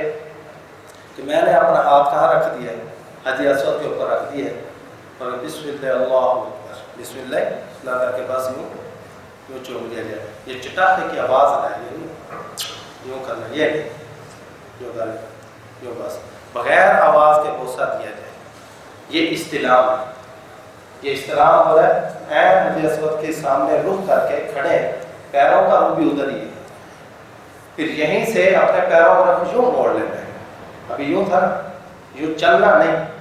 جو قدم اس طرح سے چلیں گے نا، مثلا یوں قدم بیت اللہ کی طرف تھے اور یوں ہی چل دیے، یوں رکھے تھے یوں چلا، وہ قدم شمار نہیں ہوں گے، اس پر لازم ہوگا کہ واپس پلٹے اور قدموں کو اس طرح کر کے یوں تھے اب یوں کرنا ہے، اس طرح چلنا شروع کریں، تو قدموں کو وہیں سے اس طرح پھیر کے پھر یوں چلنا شروع کر دیں۔ پھر بیت اللہ کی طرف دیکھنا نہیں، طواف کے دوران بیت اللہ کو دیکھنا مکروہ ہے، طواف کے دوران بیت اللہ دیکھنا، وہی بات کہہ رہے ہیں، کل بھی ذکر کیا تھا بھائی، یہ اللہ تعالیٰ کی حکم کی پابندی ہے، ورنہ یہی بیت اللہ ہے کہ جس کی طرف پیار و محبت اور عظمت کی نگاہ ڈالنے پر 20 نیکیاں، 20 رحمتیں نازل ہوتی ہیں۔ حدیث میں آتا ہے کہ 120 رحمتیں بیت اللہ پر اترتی ہیں ہر روز، جن میں سے 60 رحمتیں طواف کرنے والوں پر اور 40 رحمتیں نماز پڑھنے والوں پر، اور 20 رحمتیں ان لوگوں پر جو بیت اللہ کو محبت اور عظمت کی نگاہ سے دیکھتے ہیں۔ لیکن طواف کے دوران بیت اللہ کو دیکھنا منع ہے، اپنی یوں دھیان سے بچ چلے، کوئی بھی ذکر کرتا ہوا چلے جو ذکر آتے ہیں، لیکن آہستہ آواز سے۔ بعض وہاں پر نظر آئیں گے وہ ہاتھوں میں انہوں ورق پکڑے ہوئے، ایک بلند آواز سے پڑھتا ہے، پیچھے پوری جماعت دہرا رہی ہوتی ہے، حالانکہ یہ سخت مکروہ ہے، دوسروں کی سب کی طواف کے اندر عبادت میں خلل ڈالنا، دیکھ کرنا پڑی جاتا ہے۔ جو کوئی دعا ذکر اذکار آپ کو زبانی آتا ہے قرآن کی تلاوت کر سکتے ہیں، تیسرا کلمہ پڑھیں، آسان ہے، سبحان اللہ والحمد للہ ولا الہ الا اللہ واللہ اکبر ولا حول ولا قوۃ الا باللہ، یہ تیسرا کلمہ پڑھتے ہوئے چلیں۔ پھر یہاں سے یہ تھا حجر اسود، یہاں بیت اللہ دروازہ ہے، یہاں آگے آ جائے گا، یہ جو اگلا کنارہ ہے اس کو کہتے ہیں رکن عراقی، یہ ارکان ہے 4 کنارے، وہ رکن عراقی، کیونکہ اس کی سیدھ میں عراق ہے، اس کی سیدھ میں عراق ہے، تو اس کا کوئی استلام وغیرہ نہیں ہے، نہ اس کا استلام کرتے ہیں نہ اس کا بوسہ ہے۔ پھر آگے گھوم کر حتیم کے اوپر سے گھومنا ہے، اس طرح حتیم ہے جو بیت اللہ حصہ چھوڑا ہوا ہے، حتیم کے اوپر سے گھوم کر اگلا کنارہ آ جاتا ہے، اس کو کہتے ہیں رکن شامی، کیونکہ اس کی سیدھ میں ملک شام ہے، تو یہ پیچھے بیت اللہ پشت ہے، یہاں سے گھوم کر جب اس کنارے پہ آئیں گے، یہ حجر اسود پچھلا، یہاں پر جو کنارہ یہ ہے رکن یمانی، یہ یمن کی طرف ہے، کس کی طرف ہے؟ یمن کی جانب، اس لیے اس کو کہتے ہیں رکن یمانی. یہاں پر بوسہ تو نہیں، اس کا استلام ہوتا ہے، لیکن آپ مطلب یہاں پہ خوشبو لگی ہوئی ہے، اس لیے احرام کی حالت میں اس کو نہ چھوا جائے. ہاں جب احرام کے بغیر آدمی کو طواف کرنے موقع ملے گا تو اس وقت اسے استلام کیا جائے. استلام کا طریقہ اس کا یہ ہے کہ یا تو دونوں ہاتھ لگائے، اس کو چومنا نہیں، دونوں ہاتھ لگائے، یا دایاں ہاتھ لگائے. یہ بے ادبی ہے کہ گزرتے ہوئے یوں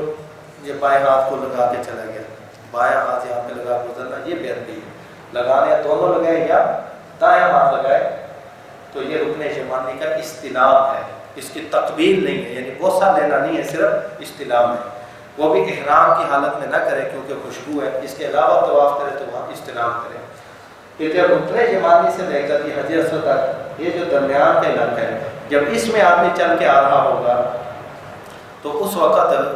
آدمی چاہیے کہ ربنا آتنا فی الدنیا حسنۃ وفی الآخرۃ حسنۃ وقنا عذاب النار، خاص یہ دعا پڑھے. اس کے علاوہ جو بھی پڑھتا رہے تیسرا کلمہ پڑھے، لیکن خاص اس جگہ میں چلتے ہوئے آدمی کو یہ ربنا آتنا والی دعا پڑھنی چاہیے. ایک بات مجھ میں رہ گئی،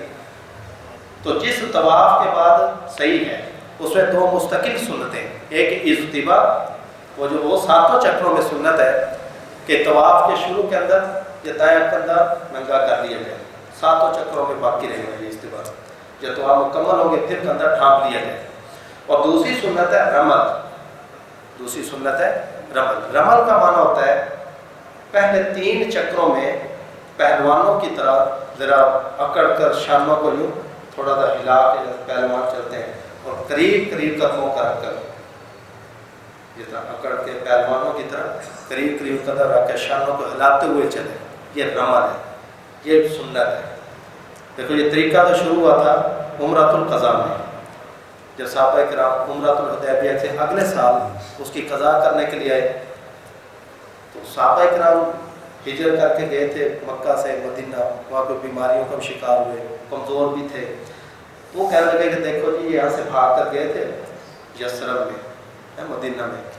وَحَنَتُهُمَّ یثربا، یثرب کے بخار نے ان کو کمزور کر دیا. جب یہ بات پہنچی نا نبی کریم صلی اللہ علیہ وسلم کو کہ اس طرح کا تانا دے رہے، تو آپ علیہ السلام نے صحابہ سے فرمایا کہ ذرا ایک تو استباع کرو، دایاں کندھا اپنا ننگا کرو، دوسرا یہ کہ پہلوانوں کی طرح چلو، تاکہ انہیں معلوم ہو کہ ہم کمزور نہیں ہوئے بلکہ ورزشیں کر کے سمارٹ ہو گئے. صحابہ بڑی ورزش کرتے تھے، عصر سے مغرب تک ورزش کرتے تھے، کیونکہ جہاد میدان جنگ کے اندر لڑائی یہ ہماری طرح کے لوگ تو نہیں کر سکتے. سمارٹ جسم ہو، پریکٹس ہو لڑائی کی تو تب آدمی جنگ کر سکتا ہے، ورنہ ہمیں مہار پہ بھیج دیں تو فلحال تو گولہ ہی کھانا ہے اور تو کوئی شے نہیں. تو صحابہ کرام کو فرمایا کہ اپنے کندھے ننگے کرو. پھر صحابہ نے کندھے ننگے کیے جہاں پر کٹ شٹ نظر آئیں گے، جو ورزش کرتا ہے اس کے یہاں پر مسل بنے ہوتے ہیں. اور پھر غفرا کہ یوں ذرا کندھے ہلا کے پہلوانوں کی طرح چلو. اب مشرکین نہ اس طرح بیٹھے ہوئے تھے حتیم کی اس جانب. اب جب یہاں سے نکلتے نا حجر سے تو یہاں سے پہلوانوں کی طرح چلتے، یوں چلتے آتے چلتے آتے. جب اس طرف آتے تو چھپ جاتے. آپ نے صاف فرماتے اب آہستہ چلو، اب کیونکہ ان کو دکھانا مقصود تھا. یہاں تو نہیں نہ دیکھ رہے، وہ اس طرح بیٹھے ہیں. یہاں فرمایا کہ آہستہ چلو. پھر جیسے یہاں سے نکلتے نا پھر اسی طرح پہلوان 3 چکروں میں ایسے کیا. یہ ادا اللہ کو اتنی پسند آئی کہ اللہ تعالیٰ نے مستقل اس کو طواف کی سنت قرار دے دیا. حتیٰ کہ جب پھر حجۃ الوداع کے لیے آئے اس وقت کوئی مشرک وہاں نہیں تھا، لیکن اس کے باوجود نبی کریم صلی اللہ علیہ وسلم نے اور صحابہ کرام نے پورے 3 چکروں کے اندر عمل کیا. اس طرف بھی کیا کیونکہ اب یہ ادا کس کو دکھانی تھی؟ اللہ کو. اللہ ادھر بھی دیکھتے ہیں ادھر بھی دیکھتے ہیں. پورے 3 چکروں کے اندر عمل کیا. تو اجتباع اور یہ رمل ہر اس طواف کے اندر یہ سنت ہے کہ جس کے بعد صحیح کرنی ہے. یہ بات اوقات میں آدمی بھول جاتا ہے. اجتباع تو چلو یاد کر کے نا دیکھ رہا ہوتا ہے کہ سارے کندھے ننگے کر رہے ہیں تو کر ہی لیتے ہیں،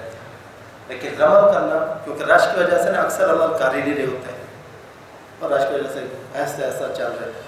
تو آدمی کو بات بھول جاتے ہیں. تو اگر ایک چکر میں بھول گیا تو دوسرے اور تیسرے چکر میں کریں. دوسرے میں بھول گیا تو پھر صرف تیسرے چکر میں کریں. تیسرے میں بھول گیا تو پھر باقی چکروں میں نہیں کرنا ہے، یعنی پھر ان چکروں میں نہیں پڑھنا. یہ 3 چکر گزر گئے، یہ 3 چکر گزر. بس پہلے 3 چکروں سنت ہے ایک میں یاد نہیں رہا تو دو میں کر لیں، دو میں یاد رکھے صرف تیسرے میں کریں، اس میں بھول گیا تو آپ پھر یہ سنت ہے، اس سے کوئی دم شم لازم نہیں آتا ہے، لیکن اس کو بڑے اہتمام سے یاد کر کے اس سنت کو ادا کرنا چاہیے۔ تو استقبال سر شروع میں، اور ہر چکر کے شروع کے اندر استلام ہوگا۔ جب گھوم کر یہاں آ جائیں گے تو وہیں سے یوں چلتے چلتے پیروں کا رخ قبلہ کی طرف کر کے یوں بسم اللہ کر کے یوں چھوڑ کے پھر پیروں کا رخ موڑ کر یوں چلنا شروع کر دیں، 2 چکر 3، اور ان کو یاد رکھنا بعد نا اشتباہ ہو جاتا ہے کہ میرے چکر ہوئے کتنے۔ آج وہاں میں ایک تصویر دیتے ہیں، وہ 7 دانے ہوتے ہیں اس میں، اور سخت رہتے ہیں، وہ جب تک کھینچ کر آپ کنارے نہیں نہ لگائیں گے اپنے تو وہ گرتے نہیں، تو کھینچ کر یوں ایک لگا دیا تو ایک چکر ہو گیا، پھر دوسرا۔ لیکن یہ ذہن میں رکھنا ہے کہ یہ میں نے چکر کے شروع میں کھینچا تھا یا چکر پورا کر کے کھینچا تھا، اس میں بھی اشتباہ ہو جاتا ہے۔ بعض اوقات آدمی نے کھینچا شروع میں ہوتا ہے اور پھر آدمی چکر پورا کرتا ہے اور سمجھتا ہے کہ یہ 2 چکر ہو گئے، ایک اور کھینچ لیتا ہے۔ جہاں اس طرح کا اشتباہ ہو جائے کہ میرے 6 چکر ہوئے یا 7، اس کو چاہے کہ 6 شمار کرے، ایک اور کاٹ لے تاکہ کمی نہ رہے، زیادہ بے شک ہو جائے، کس چکر کی کمی نہ رہ جائے۔ زیادہ شک ہو گیا کہ 6 ہوئے کے 7، تو پھر 6 سمجھے اور 7 ایک اور چکر لگا کر پھر 8ویں مرتبہ آخر میں پھر استلام کر لیں اسی طرح۔ تو گویا کہ 7 چکروں میں 8 مرتبہ استلام ہو گیا، یا آدمی کا طواف مکمل ہوا، پھر کندھوں کو ڈھانپ لیا جائے، پھر آدمی 2 رکعت طواف کے لیے یہ واجب ہے، آپ تو اس کو نفل کہہ دیتے ہیں ورنہ یہ واجب ہے، 2 رکعت نماز طواف کے لیے دوگانہ طواف واجب ہے۔ اس میں سب سے افضل ہے کہ مقام ابراہیم، یہ نا جہاں پر دروازہ اس کے یہاں پر مقام ابراہیم ہے، اس کے پیچھے کھڑے ہو کے پڑھیں، لیکن وہاں پر رش، تو رش میں وہاں بازے نیت باندھ کے کھڑے ہو جاتے ہیں، طواف کرنے والوں کے لیے رکاوٹ بن جاتے ہیں، تو یہ دوسروں کو تکلیف پہنچانا جائے گا، اسے اس سے پیچھے چلا جائے، مزید پیچھے، تو اس کی سیدھ ہے نا کہ بیت اللہ اور نمازی کے درمیان میں کیا آ رہا ہے، یہ مقام ابراہیم، تو مقام ابراہیم کو درمیان رکھ کر اس طرح سے نماز پڑھیں، اس کے پیچھے پڑھیں، وہاں جگہ نہیں مل رہی، رش ہے، تو مسجد حرام میں کہیں بھی پڑھ لیں۔ عورتوں کو تو خاص طور پر مردوں کی جگہوں میں نماز پڑھنی نہیں چاہیے، وہ کہتے ہیں ہم بھی یہ فضیلت حاصل کریں، تو وہ بھی مردوں کے ساتھ ہی وہاں نماز پڑھنا شروع ہو جاتی ہے۔ عورتوں چاہیے پر برآمدہ بڑی جگہ ہوتی ہے، برآمدوں چلے جائیں وہاں جا کر نماز پڑھیں، باقی عورتوں کی جو جگہ مخصوص مختص کی ہوتی ہے تو جہاں عورتیں بیٹھی ہیں وہاں پر جا کر نماز پڑھیں تاکہ بے پردگی کا شیبہ ہی پیدا نہ ہو۔ اور یہ جو اجتماع رمل ہے یہ صرف مردوں کے لیے، عورتوں کے لیے نہیں ہے۔ دیکھو عورت کے پردے کا شریعت نے کتنا اہتمام کیا ہے، مرد کے لیے اجتماع بھی کرے گا، رمل بھی کرے گا، لیکن عورتیں اجتماع تو کر ہی نہیں سکتی، رمل بھی نہیں کرے گی، کیونکہ پیغمبروں کی طرح چلیں گے نہ ان کے اعضاء کی حیت ظاہر ہوگی، تو عورت ہے، عورت ہے نا چھپی ہوئی چیز، چھپانے کے قابل چیز، اس کو چھپایا جائے۔ آگے جب صحیح ہے تو صحیح کے اندر بھی جو دوڑنا ہوتا ہے، عورت کے لیے وہاں پر کوئی دوڑنا نہیں، عورتیں اپنی عام چال سے چلیں گی، مرد دوڑتے ہیں صرف۔ تو عورت کے پردے کا شریعت نے اتنا اہتمام رکھا ہے، حالانکہ آپ جانتے ہیں کہ صفا مروہ کے درمیان جا کر جو دوڑنا ہے یہ نقل کس کی ہے غلط؟ حضرت حاجرہ کی، بی بی حاجرہ رضی اللہ تعالیٰ عنہ کی، لیکن یہ نقل اتارے گے مرد، عورتیں نہیں اتاریں گی، اس طرح کہ عورتوں کے پردے کا مسئلہ ہے، تو عورتیں اپنے پردے کا بس اہتمام رکھیں۔ اور اب 2 رکعت تو آپ پڑھ لیے، اس کے بعد پھر ادھر اسی جانب بھی آگے یہ آب زمزم ہے، تو خوب پیٹ بھر کے آب زمزم پیے، اور اللہ دعا اللہم انی اسألک علما نافعا ورزقا واسعا وشفاء من کل داء، یہ 3 دعائیں۔ اللہ میں آپ سے نفع مند علم کا سوال کرتا ہوں، وسیع رزق کا سوال کرتا ہوں، اور ہر بیماری سے شفا کا سوال کرتا ہوں۔ تو یہ دعا مانگ کے پیٹ بھر کے پانی پیے۔ اس کے بعد اب صحیح کی باری آتی ہے، اب آدمی کیا کرنی ہے؟ صحیح۔ تو صحیح کے لیے اب 9ویں مرتبہ استلام کرنا ہے، پھر حجر اسود کا، یعنی اسی طرح حجر اسود کا بسم اللہ پر اس کو چھوڑ دیا جائے، یہیں حجر اسود کی سیدھ میں یہ باب الصفا ہے، یعنی یہاں پر جو 7 ٹیوب لگی ہے اس کی سیدھ میں، ادھر نکلیں گے جو بات چڑھ جائیں گے صفا کے اوپر، تو کوہ صفا کے اوپر جا کر بیت اللہ کے روح کر کے ستون درمیان سے بیت اللہ نظر آتا ہے، ہاتھ اٹھا کر دعا مانگی جائے۔ عورتیں زیادہ بلندی پر نہ چڑھیں